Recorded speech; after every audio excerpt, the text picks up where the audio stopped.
Hello! Kamusta mga ka-adventure? Ang inyong lingkod, The Pinoy Adventures TV. At ngayon, pupuntahan natin ang isang lugar na parang Europe trip tayo. Pero, nasa Taguig lang. Yes, tama. Welcome sa Venice Grand Canal Mall. Dito, makikita natin ang mga gondola. Tulay na parang nasa Italy. At syempre, ang sarap mag-relax. Kaya tara, samahan niyo ako. Sa gitna ng makabagong lungsod ng Taguig, may dalawang magagandang pasyalan na nag-aanyaya sa bawat bisita. Ang Bonifacio Global City or BGC at ang Venice Grand Canal Mall. Parehong nagtatagpo ang modernidad at kagandahan. Pero bawat isa ay may kanya-kanyang charm na hindi mo may pagkakaila. Sa BGC, ang bawat sulok ay puno ng buhay at sining. Dito, makikita mo ang pagsasama ng mga makabagong gusali at luntiang espasyo. Pero alam mo ba na may hidden gem din ito para sa mga mahilig sa tubig? Kahit sa gitna ng lungsod, may mga water features na nagbibigay lamig sa mata. Mga batis at fountain na parang nagsasabing, tumigil ka sandali, magpahinga at i-enjoy ang saya ng kasalukuyan. Pero kung gusto mo ng mas romantikong eksena, puntahan natin ang Venice Grand Canal Mall. Dito, parang nasa Italy ka. Yes, tama.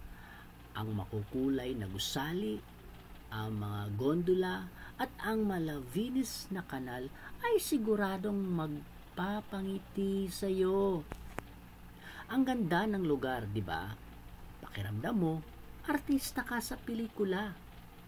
Sa susunod na 7 minuto, ipapakita ko sa inyo kung bakit sulit puntahan ito. Siguradong di kayo magsasawa. Tingnan nyo to. Mga katropa, parang totoong Venice. May tubig sa gondola at yung mga buildings na European style. Ang linis pa. Perfecto para sa mga gustong magpa-picture o mag-video para sa kanilang mga TikTok. Pwede kayong sumakay ng gondola sa halagang 500 piso bawat isa. Kasama yung tour sa kanal. Di ba ang sarap?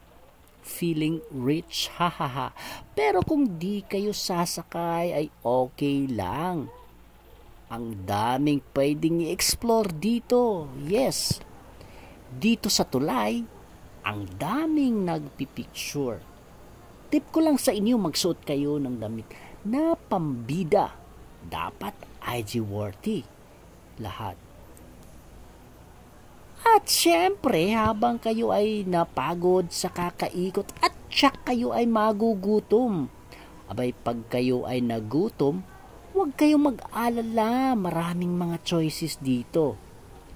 Merong Italian food, coffee shop, o dili naman kaya yung merienda. Try nyo yung gelato.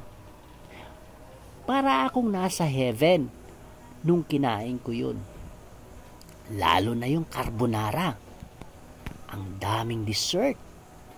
Para sa mga mahilig mag-food trip, abay, dito na kayo. Hindi lang to pang picture. May shop din dito.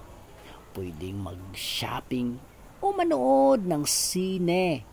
Pero para sa akin, mas masayang mag-explore sa labas.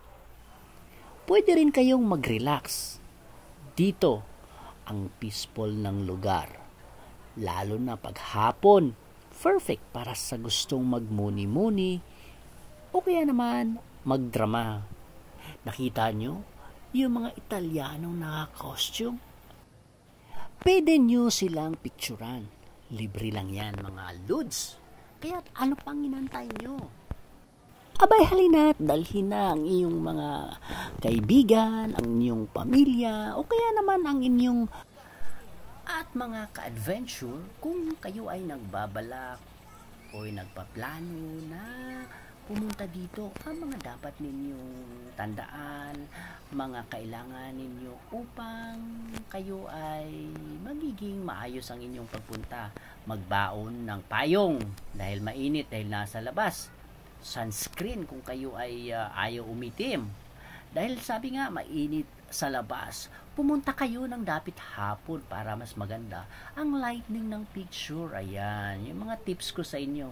At syempre, huwag kalimutan ang power bank. Check dahil talagang malulobat ang inyong mga telepono, ang inyong mga camera dahil nga sa dami ng inyong i-upload, o di ba? Kaya huwag kalimutan, okay? Sana nagustuhan ninyo ang aking adventure sa araw na ito. Kung nagustuhan ninyo, abay, huwag ninyong kalimutang i-like at i-share tong vlog. At syempre, comment kayo kung saan ninyo ito nagustuhan. Para sa susunod, abay, isa-shout out ka namin. Salamat, mga kaibigan, at ingat palagi. Bye!